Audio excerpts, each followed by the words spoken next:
A nossa aula de hoje vai falar sobre o tema dos impactos da sociedade de consumo sobre a saúde mental.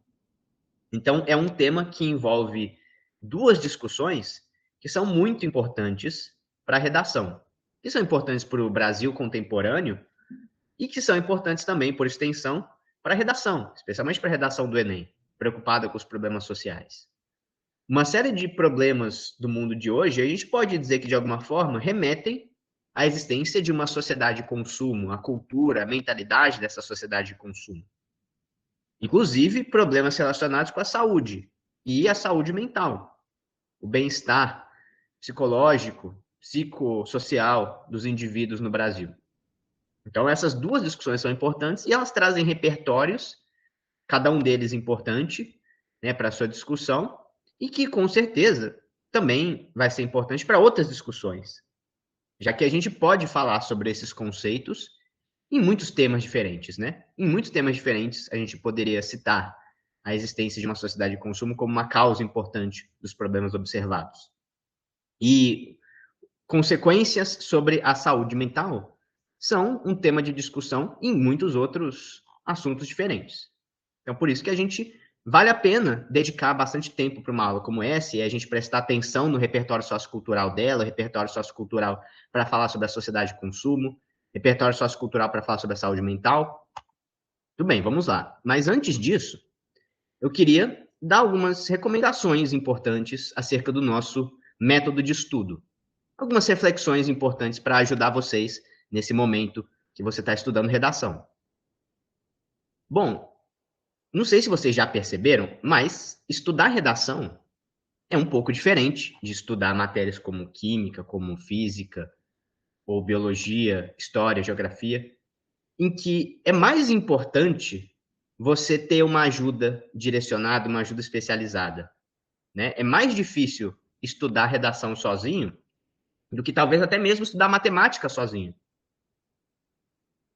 que com certeza é algo bastante desafiador.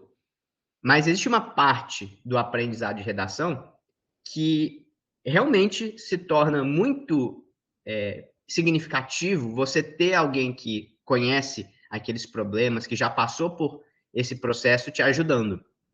Principalmente porque a redação envolve uma correção gramatical do seu texto, uma correção de linguagem do seu texto, uma correção da adequação do seu texto ao modelo que está sendo cobrado.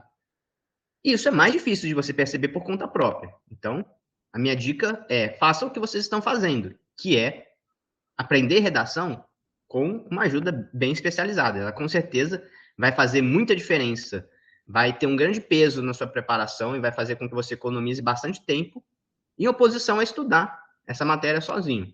Outras matérias, talvez você possa se arriscar a estudar mais sozinho, se aprofundar mais sozinho e trazer alguns benefícios disso, como as exatas, como a matemática. E claro, né, tem uma parte do estudo de redação que você tem que fazer sozinho, que é a sua parte, a escrita propriamente dita. Aliás, duas coisas são muito importantes no seu aprendizado de redação e que você tem que fazer sozinho, que eu não tenho como passar e fazer por você. Essa parte do que nós estamos fazendo é uns 50% do aprendizado de redação. Fazer uma aula, aprender sobre os temas, aprender repertório sociocultural, pegar dicas de modelo de escrita, de linguagem, tudo isso ajuda enormemente. Mas não é o suficiente, não é 100% do trabalho de redação. Existe uma parte que é só você que vai fazer, em primeiro lugar, a leitura, em primeiro lugar, né, o tempo que você dedicar para ler textos com uma linguagem bacana, visando um aprimoramento do seu conhecimento, da sua escrita. Não adianta você só aprender sobre os temas através de videoaulas, você escrever redações sem buscar esse tipo de referência que eu estou falando. A leitura, ela é muito importante, porque é daí que vem o seu vocabulário, é daí que vem o seu uso da linguagem. Com certeza, o corretor consegue perceber de maneira direta no seu texto tudo aquilo que você leu, toda a sua carga de leitura ao longo do ano. Isso se reflete no seu texto. Um texto de uma pessoa que leu muito pouco, que não foi uma boa leitora ao longo do ano, com certeza ele tem um nível de linguagem que reflete essa negligência com essa parte da preparação. Enquanto que uma pessoa, um candidato que teve uma prática constante de leitura, leu textos interessantes, procurando desenvolver o seu repertório sociocultural, desenvolver o seu vocabulário, sua linguagem, também vai ter isso refletido no texto dela. Então, a parte da leitura somada à parte da escrita. São duas coisas que você mesma tem que fazer, que eu não vou poder fazer por você. Embora eu traga todas as orientações sobre como fazer isso, é você que tem que fazer. Não sei se vocês já viram, mas lá no Google Classroom tem toda semana links com leituras recomendadas de cada tema. Sempre que você tiver disponibilidade, vale muito a pena você ler esses textos como uma forma de estudo. Uma forma de estudo de redação e um estudo que é útil também, graças ao conhecimento que ele permite sobre esses assuntos, que muitas vezes são importantes para a prova de ciências humanas, para a prova de linguagens.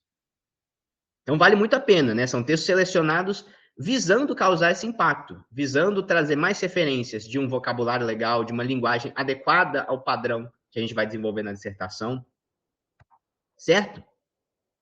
Outro aspecto que a gente está trabalhando bastante no nosso método de estudo é a criação dos nossos parágrafos de argumentação, o aprimoramento dos nossos parágrafos na redação, que ele é feito semana a semana, a cada tema, em que a gente pode citar aqueles mesmos parágrafos, aquelas ideias semelhantes. Então, o parágrafo de introdução, talvez você já tenha percebido que é um parágrafo que dá para fazer muito isso. O parágrafo de introdução, a gente pode fazer ele e utilizar, reutilizar em situações diferentes, aquele mesmo modelo, aquela mesma estrutura de parágrafo de introdução. Claro que não é possível ter um único parágrafo de introdução que serve absolutamente para qualquer situação, em que você não precisa nem pensar e já escrever ele automaticamente. Eu não consigo imaginar um parágrafo como esse, que já está pronto, porque isso depende daquela discussão que cada tema está trazendo. Agora, existem modelos de raciocínio, existe uma estrutura básica que, se você conhece e você utiliza constantemente, você vai aprimorando, ela com certeza pode chegar num resultado muito interessante. É interessante você ter o seu parágrafo de introdução. Você talvez já tenha o seu parágrafo de introdução. E você deve, constantemente, semana a semana, aprimorar esse parágrafo de introdução. Aprimorar a referência, a linguagem que você utilizou naquela primeira frase para introduzir aquela referência à Constituição, por exemplo. Aquela frase final do parágrafo de introdução. Sendo assim, são necessárias medidas para mudar essa realidade. Aquela conclusão que a gente chega quase sempre nos parágrafos de introdução do Enem. Essa frase, ela não precisa ficar desse jeito daqui até o final do ano, quando você estiver escrevendo mais dezenas de redações. Você não vai usar essa mesma frase desse jeito. Sendo assim, são necessárias medidas para mudar essa realidade. Você vai tentar fazer um aprimoramento, né? Você vai tentar caprichar um pouco mais, utilizar uma linguagem cada vez mais rica, de escrever de maneira mais detalhada, adaptando também essa frase àquele tema. Outra coisa também, repertório sociocultural é algo que a gente vai aprimorando. Com certeza, o repertório agora ele é diferente do repertório que você vai ter no final do ano. Então, ao escrever, ao redigir aquele parágrafo de argumentação, você talvez já tenha mais para frente um repertório mais bacana, em que aquela mesma ideia ficou mais bem encaixada ainda e você conseguiu escrever um parágrafo mais interessante. Isso com relação também à linguagem, ao vocabulário desse parágrafo, à estrutura dele. Mas você vai tentar fazer isso, você vai tentar usar e reaproveitar parágrafos, seja de introdução, seja de argumentação, até mesmo de conclusão. O estudo que a gente está fazendo permite isso. Então, por exemplo, hoje a gente vai falar sobre o Zygmunt Bauman e a modernidade líquida, uma discussão que a gente já começou em outras aulas, né? A gente vai falar em um contexto um pouco diferente. Mas a gente pode fazer um parágrafo de argumentação hoje falando sobre as consequências da mentalidade da modernidade líquida, segundo Zygmunt Bauman, da cultura do consumismo desenfreado, típica dessa era de altas modificações, de transformações intensas e de uma tendência cada vez maior ao descartável, aos bens, aos produtos descartáveis, que é o que caracteriza a modernidade líquida. Então, a gente vai fazer um raciocínio que a gente já fez antes. Se você pegar um parágrafo de argumentação sobre esse assunto, você tentar reaplicar ele mais uma vez e você tentar melhorar um pouco esse parágrafo, você está progredindo na sua escrita, né? E, por fim, outra dica importante, que é algo que a gente vai fazer aqui constantemente também, é utilizar referências de redações nota 1000. As redações nota 1000 são muito interessantes para a gente fazer esse estudo, inclusive porque nas redações nota 1000 está o resultado desse estudo. Aqueles alunos que têm um excelente desempenho na redação, não são alunos que tiveram uma grande iluminação, uma grande ideia no dia da redação do Enem e conseguiram escrever um parágrafo super original, super criativo, com um repertório sociocultural excelente. Provavelmente não é assim que aconteceu.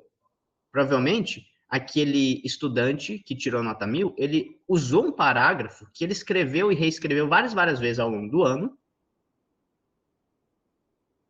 Ele conseguiu, naquele momento, né, mostrar um ótimo serviço, um excelente resultado desse aprimoramento, desse progresso na redação. E é isso que a gente está tentando fazer aqui, né? A gente está tentando fazer a mesma coisa. E perceba como isso pode te ajudar.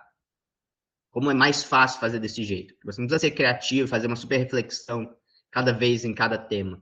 Mas sim buscar no seu repertório, nas suas referências, aquilo que você já fez, que você já estudou, que se encaixa melhor. Economizando o seu tempo na hora de estudar, de escrever redação, e ao mesmo tempo aprimorando a sua técnica. Esse é o nosso objetivo com esse método de estudo.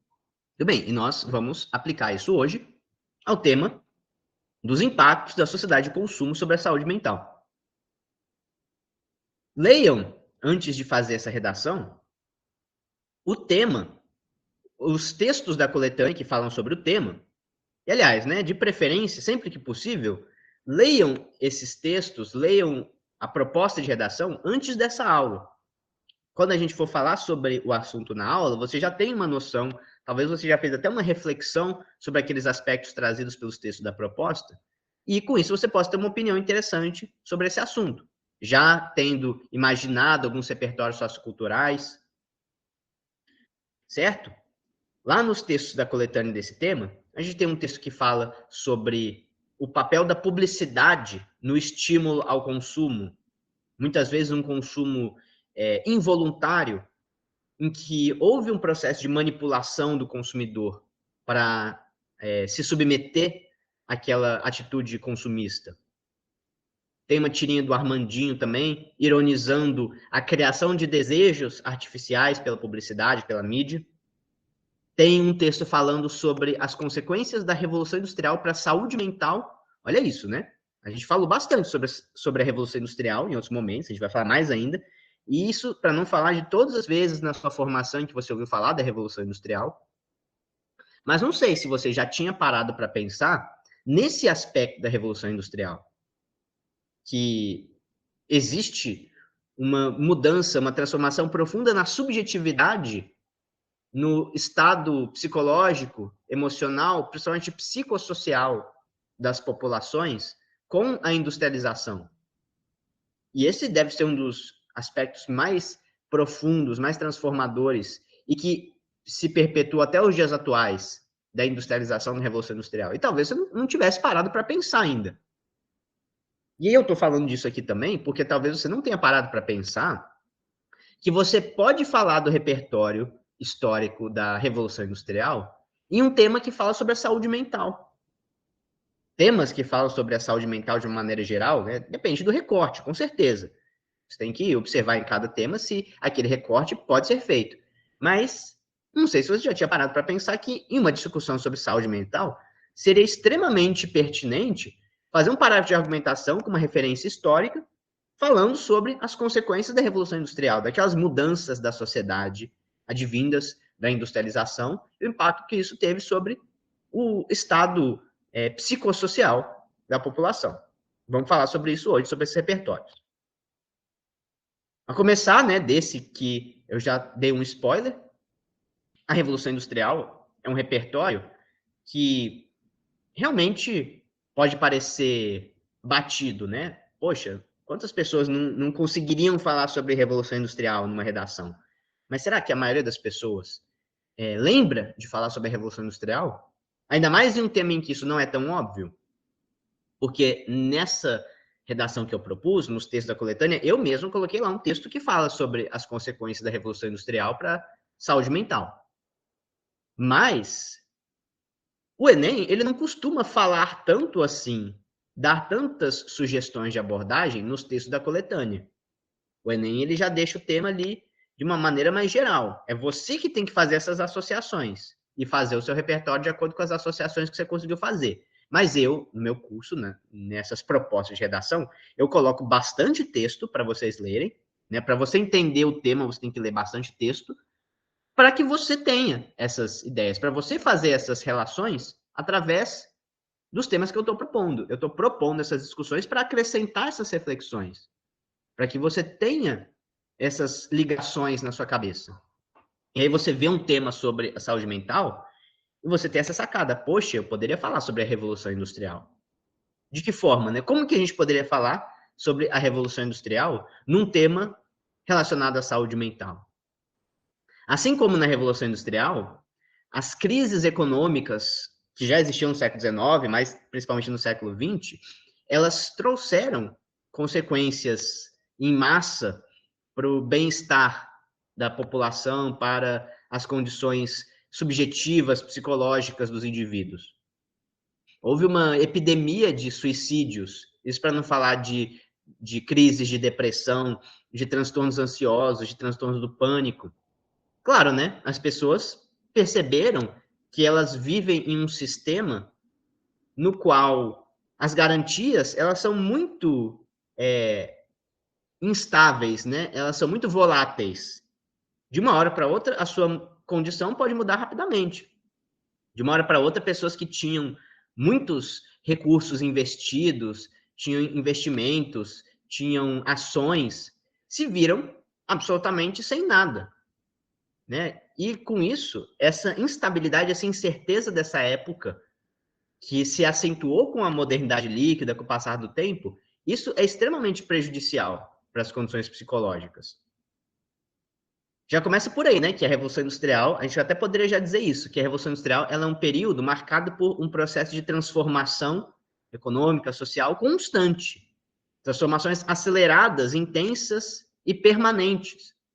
É como se a sociedade capitalista vivesse em um estado de revolução permanente, de transformações permanentes, que fazem com que as certezas sejam extremamente voláteis, sejam extremamente efêmeras nessa época.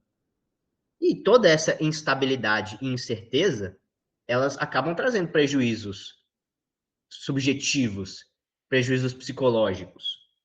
Tá aí um aspecto que a gente poderia falar. Outro aspecto que eu pensei, realmente, de uma forma geral, são as consequências do conjunto dessas mudanças.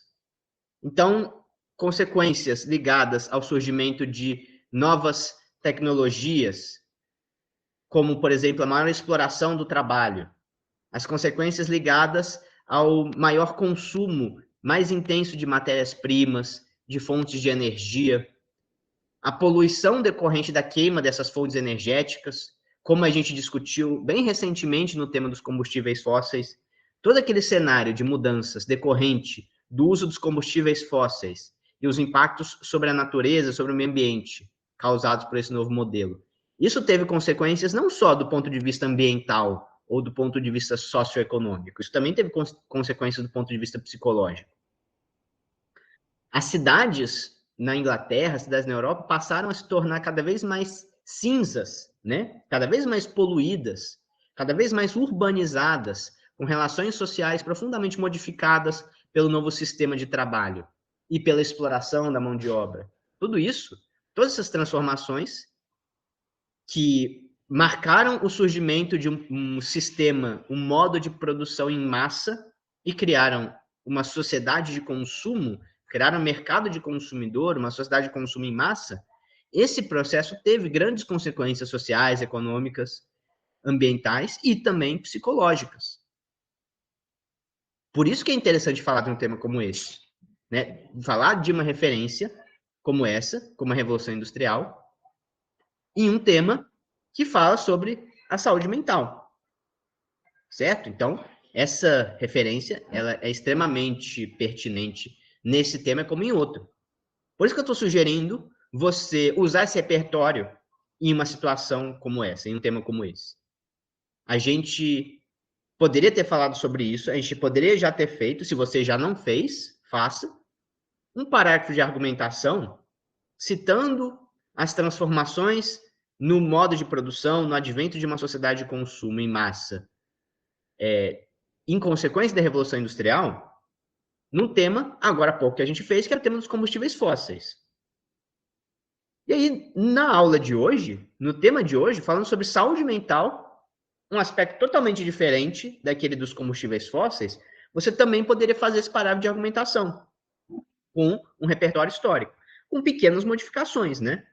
Em vez de falar das consequências mais ligadas talvez ao aspecto econômico e ambiental, que foi o que na nossa discussão a gente priorizou no tema dos combustíveis fósseis, era falar da Revolução Industrial, mas do ponto de vista das consequências econômicas, sociais e ambientais. Hoje a gente está falando das consequências psicológicas. E aí, o parágrafo seria bem parecido, né? Porque o principal argumento do parágrafo, a principal ideia do parágrafo é o advento de uma sociedade de consumo em decorrência, né, das mudanças no modo de produção, advindas da Revolução Industrial. Em consequência disso, houve consequências, e aí que vão ser citadas de forma diferente nesse tema ou no outro. No final do parágrafo, você vai mudar um pouquinho, você vai adaptar a esse tema, mas o cerne do argumento é o mesmo. A sua reflexão sobre a Revolução Industrial, né, é a mesma. Quer dizer, a mesma não, né? Você vai tentar também aprimorar um pouquinho. Você vai tentar, agora que você já entendeu melhor, que você estudou um pouco mais sobre esse assunto, você vai conseguir fazer uma referência melhor ainda à Revolução Industrial, aproveitando aquela que você já fez, aquele parágrafo que você já escreveu. Economiza o seu tempo também fazendo isso. Mas olha como não é interessante para o seu estudo, para o seu aprendizado, você conseguir fazer, num momento como esse, a sua síntese sobre a Revolução Industrial. Esse assunto não precisa dizer o quão importante ele é para a prova do Enem, para a prova de ciências humanas, especialmente, né? Esse é um dos temas mais importantes da história, da geografia, da sociologia, da filosofia, das 4 disciplinas das ciências humanas, que cai lá na prova de ciências humanas.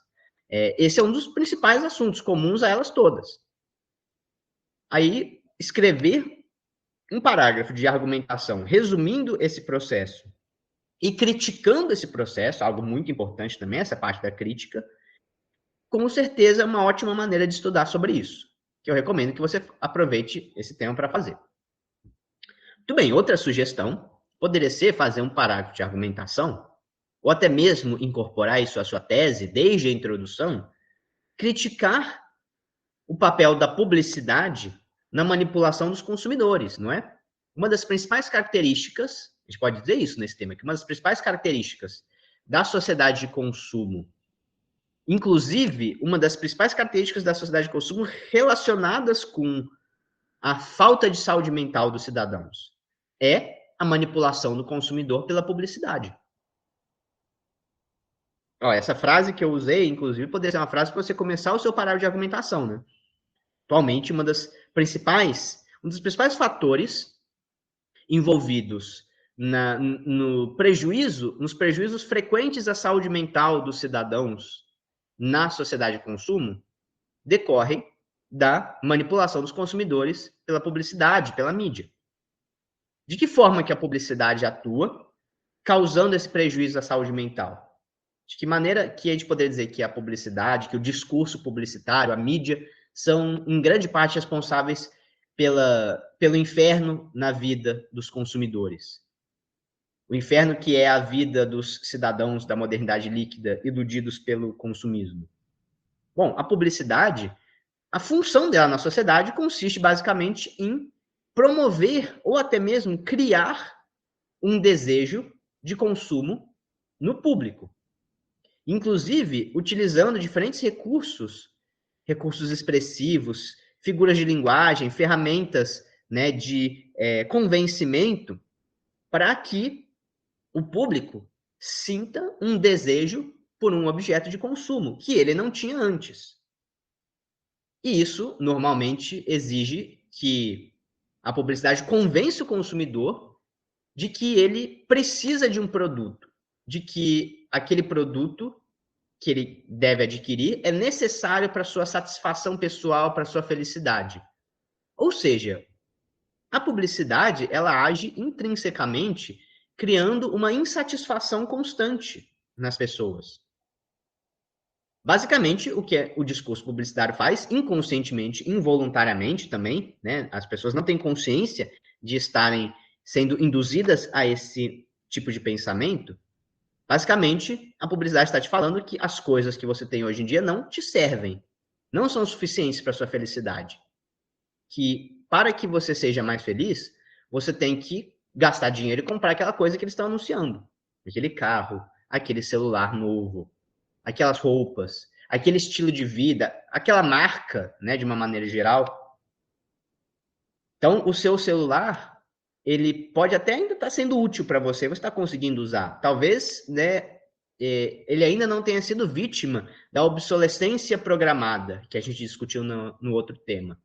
Talvez ele ainda esteja funcionando no seu celular, mas a publicidade vai te convencer de que você não tem um celular que te serve, que o seu celular não vai te trazer todo aquele status social, aquela facilidade, aquele conforto, aquela satisfação que você sentiria se você comprar o celular novo, aquele celular mais caro que está sendo vendido.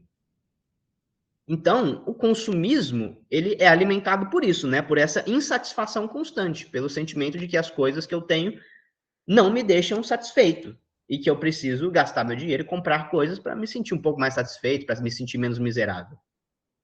Então, a publicidade vende promessas de felicidade, as quais não é preciso dizer, eu não preciso passar para a próxima reflexão crítica, para a gente constatar que a publicidade não é capaz de realizar essas promessas de felicidade. Né? A felicidade não pode ser adquirida pelo consumismo. Ou seja, no final das contas, a publicidade está apenas criando uma geração de pessoas insatisfeitas e frustradas. Isso é um reflexo da cultura, da modernidade líquida, descrita pelo Zygmunt Bauman. Né? A publicidade é parte importante dessa cultura da modernidade líquida, das transformações constantes, da aceleração do consumismo, que é característica da modernidade líquida. Inclusive, né, esse é um repertório que a gente já vem falando já algumas aulas, né? Talvez você já esteja quase se cansando de ouvir falar de Zygmunt Bauman, modernidade líquida. Mas vale a pena você insistir mais nessas ideias, porque, bom, é repertório sociocultural. Quando você cita Zygmunt Bauman, a modernidade líquida, você está fazendo uma citação filosófica, você está falando de filosofia na sua redação, para falar sobre a falta de saúde mental, para falar sobre a sociedade de consumo. Uma série de discursos do senso comum poderiam ser citados. Muitas pessoas vão falar sobre esse tema sem fugir dele, usando um repertório, aliás, né, não usando um repertório, usando ideias do senso comum. Mas você tem como utilizar referências mais interessantes, mais elaboradas. A reflexão do Bauman sobre a modernidade líquida ela é extremamente pertinente. Inclusive, aqui eu estou citando algumas ideias que não são especificamente do livro sobre a modernidade líquida, de um outro livro do Zygmunt Bauman, em que ele analisa esse aspecto da modernidade líquida, que ele chama de vida para o consumo. Na modernidade líquida, uma das principais características é a criação de uma cultura centrada unicamente no consumismo, como uma busca pela satisfação das suas necessidades vitais, necessidades existenciais, né? Angústias existenciais. Então, as pessoas que já não têm nas suas vidas referências como antigamente baseadas na comunidade, nas crenças, nas ideologias políticas, nos valores ligados à família, ao nacionalismo, tudo isso perdeu muito o seu significado na atualidade, ou então teve o seu significado fortemente modificado, reconstruído, ressignificado pela modernidade consumista. Mas, de uma maneira geral, esses valores tradicionais, eles foram substituídos única e exclusivamente pela cultura consumista, que afirma que a única forma de se encaixar e de encontrar sua realização pessoal é através do consumismo. Porém, essas promessas, né, de substituir esses valores que antes fundamentavam a vida das pessoas no consumismo, ela é totalmente enganosa, porque o pressuposto do consumismo é que você esteja constantemente angustiado e insatisfeito, frustrado com as suas coisas. Tá para chegar o dia em que a publicidade na televisão vai falar para você: ah, não, né? Agora fica bem, você já tem tudo que você precisa, você não precisa mais comprar mais nada. A publicidade vai te falar: você não precisa de um celular novo, você não precisa de roupas novas, de um carro novo, 0 quilômetros. Você pode ser feliz também com essas coisas que você já tem. Que você precisa cuidar um pouco melhor das suas coisas para elas durarem mais e você aprender a se conformar com tudo aquilo que você já conquistou. Não precisa de mais do que isso. Será que a publicidade vai dizer isso para a gente algum dia? Eu acho bem difícil, né? No momento que ela começar a falar isso, possivelmente, né, vai ter uma grande crise econômica, porque o consumismo depende dessa sensação de frustração constante. Mas a consequência dessa cultura, dessa mentalidade da modernidade líquida, do consumismo exacerbado, é uma epidemia de depressão, de ansiedade, de suicídios, de angústia, frustração, de falsas promessas de felicidade, que são cada vez mais frequentes no mundo contemporâneo. Mais um repertório que a gente poderia citar nesse tema é o conceito de fetichismo da mercadoria. Fetichismo da mercadoria, ele é uma maneira, assim, digamos, elegante, chique, de falar sobre a alienação dos consumidores. Quando o Marx fala de fetichismo na mercadoria, ele está falando diretamente da questão da alienação dos consumidores, que não é um conceito muito fácil, né? Alienação é um conceito mais complexo, mas eu acho que ele se aplica muito aqui. Em que consiste o fetichismo na mercadoria, segundo Marx? Fetichismo na mercadoria, a palavra fetichismo, ela não é o que parece, né? É uma palavra que remete a um feitiço. Em português de Portugal, inclusive, aparece mais desse jeito, como um feiticismo da mercadoria. Um feitiço, uma ilusão criada pela mercadoria. Que é justamente a incapacidade dos consumidores de se darem conta, de terem consciência de todo o processo social envolvido por trás do consumismo. Na sociedade capitalista, as mercadorias, elas aparecem prontas no supermercado, com uma etiqueta dizendo qual que é o preço. Você vai no supermercado, você compra uma bandejinha de carne e tem lá, né, o precinho daquilo, preço bem salgado hoje em dia, inclusive, mas não existe nada naquela bandeja de carne que nos mostre de onde que veio aquele produto. Quais as relações de produção, as relações de trabalho envolvidas naquele produto? Qual que foi o impacto no custo em matérias-primas, em desgaste do meio ambiente? Quais foram os resíduos produzidos e o impacto disso no equilíbrio ambiental? Isso que a gente está falando é o próprio fetichismo da mercadoria. É uma manipulação da nossa percepção, uma manipulação do consumidor para que ele não seja consciente de todo o processo envolvido no seu consumismo, no seu ato de consumo. Muitas vezes, isso exige que o capitalista ele esconda o processo de produção. Ele mostre uma outra realidade aparente na publicidade, na mídia, na embalagem do seu produto. E, em consequência disso, a gente tem uma alienação cada vez maior dos consumidores. Isso faz com que a sociedade de consumo ela esteja baseada em uma forte alienação dos consumidores, que ela esteja baseada numa intensa manipulação dos consumidores.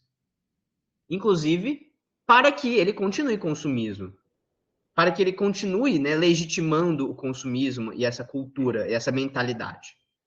Então, o fetichismo da mercadoria é uma ideia um pouco mais complexa, mais elaborada da sociologia, da filosofia, Mas valeria a pena, né, citar num tema como esse. Um último repertório que eu queria falar, que tem tudo a ver com esse tema, principalmente na parte da saúde mental. Para falar de saúde mental, vale muito a pena falar sobre esse conceito da sociedade do cansaço. Sociedade do cansaço foi um termo cunhado por um filósofo alemão, que se chama Byung-Chul Han. Não estranhem esse nome, né? Bom, é um nome coreano, né? Não é um nome alemão, como vocês podem ver. Mas ele, apesar de ser de família coreana, ele mora na Alemanha e os livros dele foram todos publicados na Alemanha. Embora tenha ficado famosos no mundo inteiro hoje em dia, né? Um dos filósofos mais conhecidos. Eu acho que ele só não é mais famoso que o Zygmunt Bauman hoje em dia, porque o nome dele é mais difícil ainda de escrever do que o do Bauman. As pessoas acabam talvez não citando tanto. Mas se você conseguir lembrar como que escreve para poder citar, vale muito a pena. Ou se você não quiser citar também o nome dele, né, esse termo já está sendo até mesmo suficientemente conhecido por si mesmo. A sociedade do cansaço.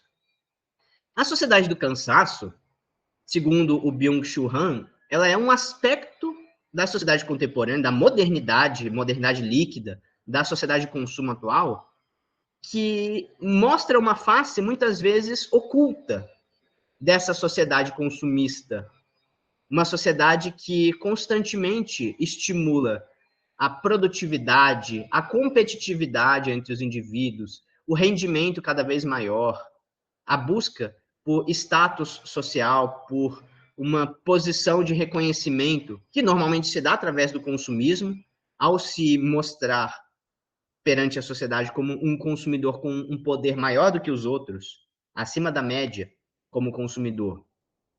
Mas a consequência dessa exigência competitiva e por produtividade cada vez maior é, por outro lado, claro, um cansaço cada vez maior. A gente sabe que nas últimas décadas existe um grande crescimento na produtividade do capitalismo.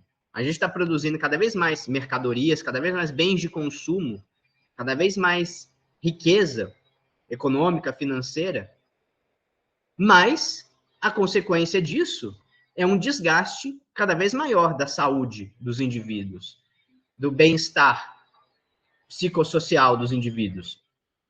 Essa é uma sociedade que, ao mesmo tempo que cobra toda essa atitude, né, essa proatividade, esse rendimento dos indivíduos, também acaba gerando cada vez mais depressão, ansiedade, burnout. Burnout é a própria definição da sociedade do cansaço, né?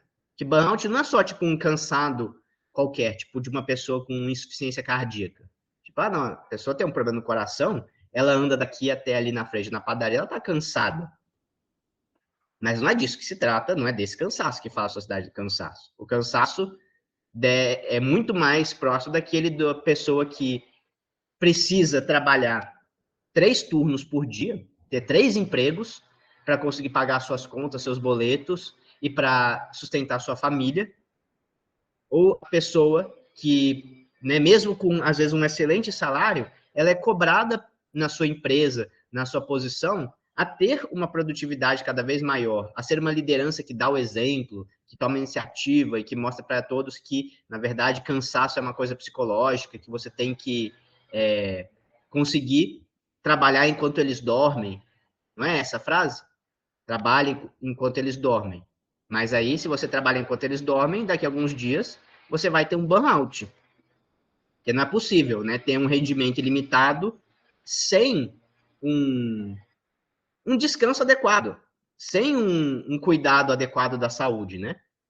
Mas a gente vive esse momento em que esse cuidado com a saúde, especialmente sobre a saúde mental, ele é sacrificado em nome da lucratividade, do desempenho, da eficiência, da competitividade.